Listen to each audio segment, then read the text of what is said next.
இதற்கு நேர் ஆப்போசிட்டானவன் அல்லாஹு தஆலா. எப்படி கூப்பிடுறான் பாருங்க, என்னை ஈமான் கொண்ட மக்களே என்றெல்லாம் கூப்பிடுகிறான். யா அய்யுஹல்லதீன ஆமனூன்னு சொல்றான், எல்லாம் சொல்றான். ஆனா இந்த இடத்துல பாருங்க, குல் யா இபாதியல்லதீன அஸ்ரஃபு, தனக்குத்தானே பாவம் என்ற அந்த அநீதத்தை செய்து கொண்டு வீண் விரயம் செய்து கொண்ட என் மக்களே, யா இபாதி, என் மக்களே. பெற்ற தாயும் போயிடுவா, பெற்ற தந்தையும் போயிடுவான். தவறு பண்ணிட்டா, ஒரு அநியாயம் பண்ணிட்டா அந்த தாயும் தான். நான் சொன்னேன் இல்லையா ஒரு உதாரணங்கள், அந்த மாதிரி. ஆனால் இந்த இடத்தில் அல்லாஹ் ஜெயிக்கிறான் தன்னுடைய அன்பில்.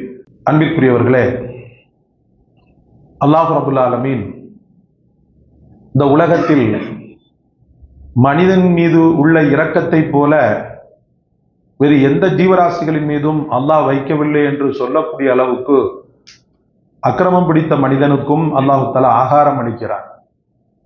தன்னையே மறுக்கக்கூடிய நாத்திகனுக்கும், இறைவனே இல்லை என்று சொல்லக்கூடிய நாத்திகனுக்கும் அல்லாஹ் உணவளிக்கிறான். தனக்கு எதிர்ப்பாக வந்த ஃபிரௌன், நான் தான் இறைவன், அவன் இறைவன் கிடையாது என்று சொல்லக்கூடிய அந்த ஃபிரௌனுக்கு கூட அல்லாஹு தஆலா அருள்வாளித்தான் என்பது வரலாறு. அப்போ மிகவும் அன்புள்ள அந்த ரப்புல் ஆலமீன் மனிதன் சில பல நேரங்களில் தவறு இழைக்கும் போது அவனை ஒதுக்கி விடுவதில்லை. பெருமானார் ஸல்லல்லாஹு அலைஹி வஸல்லம் அவர்கள் சொல்வார்கள், ஒரு மூமின் தவறளித்து விட்டானேயானால் மலக்குகள் அவசரப்பட்டு எழுத போகும்போது அல்லாஹ் அவர்களை தடை செய்கிறான். இருங்கள், கொஞ்சம் பொறுங்கள். ஏன்னா அவங்களுக்கு ஒரு ஆதங்கம் இருக்கும். அவங்க தான் எதிர்ப்பு காட்டினாங்க. மனிதனை படைக்க போறேன்னும் போது சப்யகுலகு சமாவாத்து சப்பிகுலகு மாஃபிஸ் சமாவாத் யமா ஃபில் அர்த், வானம் பூமி அனைத்துமே உன்னை தஸ்பீஹ் செய்யுது, நாங்களும் உனக்கு தொடர்ந்து செஞ்சுக்கிட்டே இருக்கிறோம். அப்படி இருக்கும்போது மனிதனை எதுக்கு படைக்க போறான்? அவன் பகைமையில பாராட்டுவான், ரத்தம்ல ஓட்டுவான், உன்னை நினைக்கவே மாட்டான், அவன் பெரும்பாலும் உன்னை நினைக்க மாட்டான், அவனையும் படைக்க போறேன். அப்பதான் அல்லாஹு தஆலா சொன்னா, எனக்கு தெரிந்தது உங்களுக்கு தெரியாது, நான் என்ன கற்றுக் கொடுத்தோனோ அது மட்டும்தான் உங்களுக்கு தெரியும். அதனால இது விஷயத்தில் நீங்கள் எந்த கருத்தும் எனக்கு சொல்ல வேண்டிய அவசியம் இல்லை என்று அவர்களுடைய சின்ன எதிர்ப்பில் தான் நாம் வளர்ந்தோம். அதனால மலக்கள் என்ன செய்வாங்கன்னு சொன்னா, பாவம் செஞ்ச உடனே எழுதத்துக்கு போவாங்க. கொஞ்சம் நில்லு அப்படின்னுவான், கொஞ்சம் தௌபா செய்யட்டும், கொஞ்சம் வாய்ப்பு கொடுப்போம், இப்பதானே செஞ்சிருக்கிறான், இரு, மன்னிப்பு கேட்பான். எதிர்பார்த்துக்கிட்டே இருக்கிறாங்க. மன்னிப்பு கேட்பது காலதாமதம் ஆகும்போதுதான், ஒருவேளை அவன் மறந்து விட்டானே ஆனால் தான் அவன் எழுதப்படுகிறான். அல்லாஹ்வுடைய கருணை எல்லாம் வார்த்தைகளாலெல்லாம் வர்ணிக்க முடியாது. கடல்ல உள்ள மையெல்லாம் நான் எழுதுகோலா பயன்படுத்த போறேன், மைய பயன்படுத்தி எழுதுகோலை வச்சு அல்லாஹ்வுடைய அந்த அன்பை எழுத போறேன்னா எவனாலையும் முடியாது. அவன் ஆயுள் தான் முடிஞ்சுமே ஒழிய அல்லாஹ் ரப்புல் ஆலமீன் இந்த உலகத்தில் செய்யக்கூடிய அந்த அருள், மனிதனுக்கு செய்த அந்த அருள் பாக்கியங்களை எல்லாம் யாராலும் எழுத முடியாது. அப்படி ஒரு அற்புதமான வசனம் தான் ஹாஃபிஸ் அவர்களால் ஓதப்பட்டது. குல் யா இபாதியல்லதீன அஸ்ரஃபு அலா அன்ஃபுஸிஹிம் லா தக்னது மின் ரஹ்மத்தில்லாஹ் இன்னல்லாஹ யக்ஃபிரு ذுனூப ஜமீஆ இன்னஹு ஹுவல் கஃபூருர் ரஹீம். தனக்குத்தானே அநீதம் கொண்ட என்னுடைய அடியார்களே, என்ன அழகான வார்த்தை பாருங்கள். தாயும் தகப்பனும் பிள்ளைகள் தவறு செய்யும் போது கண்டிப்பதை ஒரு மாதிரி வல்கரா எடுத்துக்கிட்டான்னு சொன்ன அந்த குழந்தைகளுடைய உள்ளத்துல ஒரு விரிசல் ஏற்பட்டுரும். எனக்கு தெரிஞ்சு ஒரு சகோதரர் சொல்லுவாரு, கடைசியில குடியில தான் அவர் அடிமையாகி கடைசியில இறந்து போனார். நம்முடைய குடும்பத்தை சார்ந்தவர் தான், குடும்பத்துல தூரத்து உறவு தான். அவரை நான் கேட்கும்போது சொன்னாரு, இது நிலைக்கு காரணமே எங்க அம்மா தான் ஹசரத் அப்படின்னாரு. அப்ப எனக்கு பகீர்னு போட்டுருச்சு. ஏன் அப்படி சொல்றீங்க அப்படின்னும் போது, சிறு குழந்தையில நான் தவறு செய்யும் போது என் தாய் பயங்கரமா அடிப்பாங்க. அடித்தது மட்டும் இல்லாம ஒரு தடவை என்ன பண்ணாங்கண்டா, பல மக்களுக்கு முன்னாடி, அப்பமெல்லாம் சர்வ சாதாரணம் அந்த மாதிரிலாம் கண்டிக்கிறது, பல மக்களுக்கு முன்னாடி என்ன மரத்துல கட்டி வச்சு எங்க அம்மா சாணியை கரைச்சி என் மேல ஊத்தி விட்டாங்க அப்படின்னு. இதுல இருந்து என் தாய் மீது ஒரு வெறுப்பு ராமேஸ்வரத்துக்கு நான் ஓடிட்டேன். ஓடி அப்படியே கண்ட பசங்களோட பழகி வாங்கி நான் அழிந்து போனதற்கு என் தாயும் ஒரு பங்குன்ன உடனே, தயவு செய்து தாயை திட்டாதீங்க, அவங்களுக்காக துவா செய்யுங்க.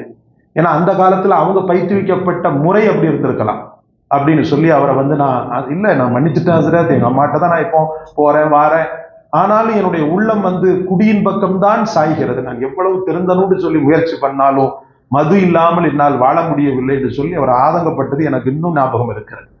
அப்ப அன்பிற்குரியவர்களே, ஒரு பெற்றவனும் ஒரு பெற்றவளும் கையில் எடுக்கக்கூடிய அதிகார தோரணையை கூட அல்லாஹ்தால எடுப்பதில்லை. ஆனா இன்னைக்கு இந்த ரப்ப மறந்து திரியிறோம். 20 ரக்காத் எல்லாரும் தொழுவுறோமா? எது கூட அந்த தம்பிட்ட பிள்ளைகிட்ட சொல்லி வருத்தப்பட்டேன். அப்படியே பாதி கூட்டம் போயிடுது.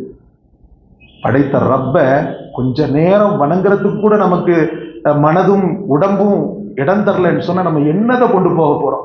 ஒரு சஹாபி வந்து கேட்பார், யா ரசூலல்லாஹ், நான் உங்களோடு ஆகிரத்தில் நெருக்கமாக இருக்க வேண்டும், நான் அதற்கு என்ன செய்யன்னு கேட்பார். அக்ஸிரு சுஜூத், சுஜூத் அதிகமாக்குன்னு சொல்லுவாங்க ரசூலுல்லாஹ். இது மாண்பும் மாசற்ற ஹஜரத் உமர் ரலியல்லாஹு அவர்களால் ஏற்படுத்தப்பட்ட 20 ரக்காத்துக்கள். எவனோ எந்த ஒரு முட்டாப்பை எங்கேயோ சொல்லிட்டு போனான்றதுக்காக அதுல பாதி கூட இல்லாம 8 ரக்காத்திலேயே ஏறம் கட்டிட்டு போகும்போது அதோடு சேர்ந்து கூட்டமும் சேர்ந்து ஒரு பாதி கூட்டம் போயிடுது. எவ்வளவு நம்முடைய உள்ளம் வேதனைப்படும் சகோதரர்களே. உமரை விட நாம எல்லாம் பெரிய ஆட்களா? நான் கேட்கிறேன், உமர் ரலியல்லாஹு விட நம்ம எல்லாம் பெரிய அறிவாளியாக தக்வா? ரசூல் சொன்னாங்க, அல்லாஹு யன்திகு, ரப்புல் ஆலமீன் பேசுகிறான், பில் லிசானி உமர், உமருடைய நாவில் அல்லாஹ் பேசுகிறான்னாங்க ஸல்லல்லாஹு அலைஹி வஸல்லம். புர்காவுடைய சட்டம் அவர் மூலமாக ஏற்பட்டதுதான். மது விலக்கு அவர் மூலமாக ஏற்பட்டது. அப்படி எக்ஸெட்ரா எக்ஸெட்ரா சொல்லிக்கொண்டே இருக்கலாம், சொல்லிக்கொண்டே இருக்கலாம். இந்த பள்ளின்னு இல்ல, நிறைய பள்ளிகள்ல பாத்தீங்கன்னா அந்த 8 ரக்காத்து முடிஞ்ச உடனே வீராவேசமாக ஏதோ என்னவோ ஒரு பெரிய பலுவை மேல இருக்கக்கூடிய அந்த மூட்டைய தாங்க முடியலப்பா அந்த மூட்டை அப்படின்னு சொல்லி தூக்கி போட்டுட்டு போற மாதிரி இருக்கும்போது எவ்வளவு கஷ்டமாக இருக்கிறது. ஒரு மனிதனுடைய உள்ளமே அந்த அளவுக்கு சுருங்கும் போது நம்மை படைத்த அந்த ரப்புடைய உள்ளம் எந்த அளவுக்கு சுருங்கும்? சொல்லட்டும், உமர் ரலியல்லாஹு கூட நான் பெரிய ஆளு அப்படின்னு சொன்னா எல்லாரும் எஞ்சி போலாம் தான், தப்பில்லை. இந்த இபாதியல்லதீன அஸ்ரஃபு என்ற இந்த வார்த்தை எப்பேற்பட்ட வார்த்தை! இன்றைக்கு தராவியில் ஓதிய வார்த்தை. தனக்குத்தானே வீண் விரயம் செய்து கொண்டு அநீதம் செய்து கொண்ட என் மக்களே என்று கூப்பிடுகிறான். பாவியை பார்த்து யாராவது என் மக்கள் சொல்ல முடியுமா? ஒரு கடையில வேலை பார்க்கிறான் ஒருத்தன், நல்ல அபிமானமான ஊழியன், பல வருடங்கள் நல்ல பரிச்சயம், வச்சிருந்த ஒரு 10,000 ரூபாய், 10,000 ரூபாய் காணோம். அங்கு மிங்கும் தேடுகிறோம். இது இப்பதான் வச்சிருந்தேன். துளி கூட அந்த அபிமானமான அந்த வேலைக்காரன் மீது, பணியாளின் மீது நமக்கு அவநம்பிக்கை வரவே இல்லை. ஏன் அவன் எப்படி எடுத்திருப்பான்? சின்ன வயதுல இருந்து அவனை நான் வளர்த்துக்கிட்டு இருக்கிறேன். மனசு அப்படியே சமாதானமாகிறது. சரி, சிசிடிவி ஃபுட்டேஜை பார்ப்போம்னு சொல்லிட்டு பார்க்கிறாரு. பார்த்தா கல்லாவை திறக்கிறது தெரியுது, உள்ள இருந்து கட்டை எடுக்கிறது தெரியுது, பாக்கெட்ல வச்சுட்டு போறது தெரியுது. உள்ளத்துல செத்து போயிடும் அந்த மனுஷன். நடுவுட்ல நாய வச்சிருந்தாலும் அந்த நாக்கை தொங்க போடுறது அது விடாதுன்ற மாதிரி இந்த பாவியை எப்படி நம்புன? ஆனா இவன் இவ்வளவு பெரிய மோசக்காரன்றது இப்பதானே தெரியுது அப்படின்னு சொல்லி அவன் வந்த வேலைக்காரனுக்கு இந்த சிசிடிவி ஃபுட்டேஜை காமிக்கிறீங்க. அவன் பார்க்கும்போது அப்படியே உள்ளம் கொதிக்குது. ஐயா மன்னிச்சிருங்க ஐயா, நான் தெரியாம பண்ணிட்டேன். என்னடா மனுஷன் நீ, உன்னை எப்படி நம்புனேன்? நான் பெத்த பிள்ளைய மாதிரி உன்னை வச்சிருந்தேனே சொல்லி என்ன செஞ்சிருவோம்? விரட்டிடுவோம். அவன் திரும்ப வந்து கெஞ்சி கடைசியில நான் அப்படி செஞ்சேன் இப்படி செஞ்சேன்னு சொல்லி சொல்லும் போது நம்ம என்ன செய்வோம்டா, சரி போய் தொலையலாம் அப்படின்னு சொல்லிட்டு சேர்த்துருவோம். சேர்த்த பிறகு நம்முடைய கண்ணோட்டம் எப்படி இருக்கும்? நான் கேட்கிறேன் உங்கள்கிட்ட. நாம சேர்த்துருவோம். சேர்த்த பிறகு கிமுன்ற மாதிரி தான் நம்முடைய வாழ்க்கை இருக்கும். அவன்கிட்ட பழகக்கூடிய முறை இருக்கும். என்ன செய்ய மாட்டோம்? அந்த பழைய அந்த அந்நியோன்யம், அந்த டச்சிங் எல்லாமே விட்டு போயிடும். அவனை ஒரு மட்டுக்கு தான் வைப்போம், உள்ள என்ட்ரி பண்ண விட மாட்டோம், உள்ள கல்லாக்கிட்ட வைக்க விட மாட்டோம். அவன் என்னதான் நல்லவன் நினைச்சு தன்னை நிரூபிச்சாலும் கூட நீ தவறு பண்ண வந்தா அப்படின்றது பசுமரத்தாணி மாதிரி நம்முடைய உள்ளத்துல பதிஞ்சிடும். இதற்கு நேர் ஆப்போசிட்டானவன் அல்லாஹ் தஆலா. எப்படி கூப்பிடுறான் பாருங்க, என்னை ஈமான் கொண்ட மக்களே என்றெல்லாம் கூப்பிடுகிறான். யா அய்யுஹல்லதீன ஆமனூன்னு சொல்றான், யா அய்யுஹன்னாஸ்னு சொல்லி சொல்றான், எல்லாம் சொல்றான்.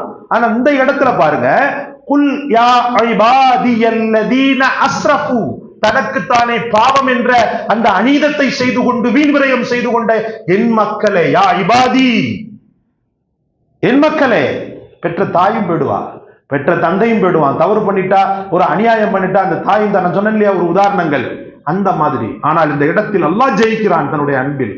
அப்படிப்பட்ட அந்த ரப்பிடத்தில் என்ன எதிர்பார்க்கப்படுகிறது அப்படின்னு சொல்லி பாத்தீங்கன்னா, இன்னல்லாஹ யக்ஃபிரு துனூப ஜமீஆ, எல்லா பாவங்களையும் மன்னிக்க அல்லாஹ் உண்டு. இன்னஹு ஹுவல் கஃபூருர் ரஹீம், நிச்சயமாக அவன் மன்னிப்பவன் கருணையாளன் அப்படின்ற அந்த பதத்தை அல்லாஹ் ரப்பல் ஆலமீன் தெள்ளத் தெளிவாக ஒரு ஊர்ஜிதமாக உறுதியாக ரப்பல் ஆலமீன் பதிவு செய்கிறார். நோன்புடைய காலத்துல நான் சொல்றேன், பெருமானார் ஸல்லல்லாஹு அலைஹி வஸல்லம் அவர்கள் சொன்னாங்க, நோன்பு திறக்கின்ற அந்த நேரம் அடியானுக்கு ரெண்டு மகிழ்ச்சின்னு சொல்லுவாங்க. நீங்க எல்லாம் கேள்விப்பட்டிருப்பீங்க. கஞ்சி குற்றாக அப்படியே குர்ருன்னு உள்ள உரிகிறார். அந்த நேரத்தில் ஏற்படக்கூடிய மகிழ்ச்சி ஆகிரத்தில் அல்லாஹ்வை சந்திக்கின்ற நேரம் ஏற்படக்கூடிய மகிழ்ச்சின்னு சொன்னாங்க. இது நோன்பாளிக்கு ஏற்படக்கூடிய மகிழ்ச்சி. அல்லாஹ்வுக்கு ஒரு மகிழ்ச்சி இருக்கிறது நோன்பாளியுடைய விஷயத்துல. எப்ப தெரியுமா? சஹீஹான கிரந்தங்களில் வரக்கூடிய ஒரு ஹதீஸ், நோன்பு திறக்கின்ற நேரம் எந்த ஒரு அடியான் யா வாசிஅல் மக்ஃபிரா இக்ஃபிர்லி, எங்க சொல்லுங்கள் பார்க்கலாம், யா வாசிஅல் மக்ஃபிரா இக்ஃபிர்லி, யா வாசிஅல் மக்ஃபிரா இக்ஃபிர்லி, யா வாசிஅல் மக்ஃபிரா இக்ஃபிர்லி, மன்னிப்பதில் விசாலமானவனே, மன்னிப்பதில் விசாலமானவனே. எவ்வளவு பெரிய பாவியாக இருந்தாலும் உன் தர்பாரில் வந்து அமர்ந்து கொண்டு அவன் கண்களில் கண்ணீரை உகுக்கும் போது மன்னிப்பதில் அளவு கடந்த ஒரு நிலையில் உள்ளவனே, என்னை மன்னித்துடு ஒரு நோன்பாளி சொன்னானேயானால் அந்த நோன்பாளியை கண்டு அல்லாஹ் சிரிக்கிறான். அது மட்டுமல்ல, அவன் பாவங்கள் அனைத்தையும் மன்னித்து அவனை ரையான் என்ற சொர்க்கத்திற்குள் அவனை அழைத்து செல்லாமல் அல்லாஹ் தஆலா இருக்கவே மாட்டான் என்று சொன்னார்கள் பெருமானார் ஸல்லல்லாஹு அலைஹி வஸல்லம். இங்க நோன்பு திறக்கும் போது நமக்கு என்ன ஆகுது? நம்ம இன்னைக்கு கிறிஸ்பியா இல்லையே, கஞ்சி இன்னைக்கு பாத்தீங்கன்னு சொன்னா ரொம்ப தொதல் மாதிரி ஆக்கி வச்சிருக்கிறார். ராமநாதபுரம் தொதல் மாதிரி கொஞ்சம் வாட்டரிங்கா இருந்தா தானே நல்லா இருக்கும். நமக்கு ஓடிக்கிட்டு இருக்கு.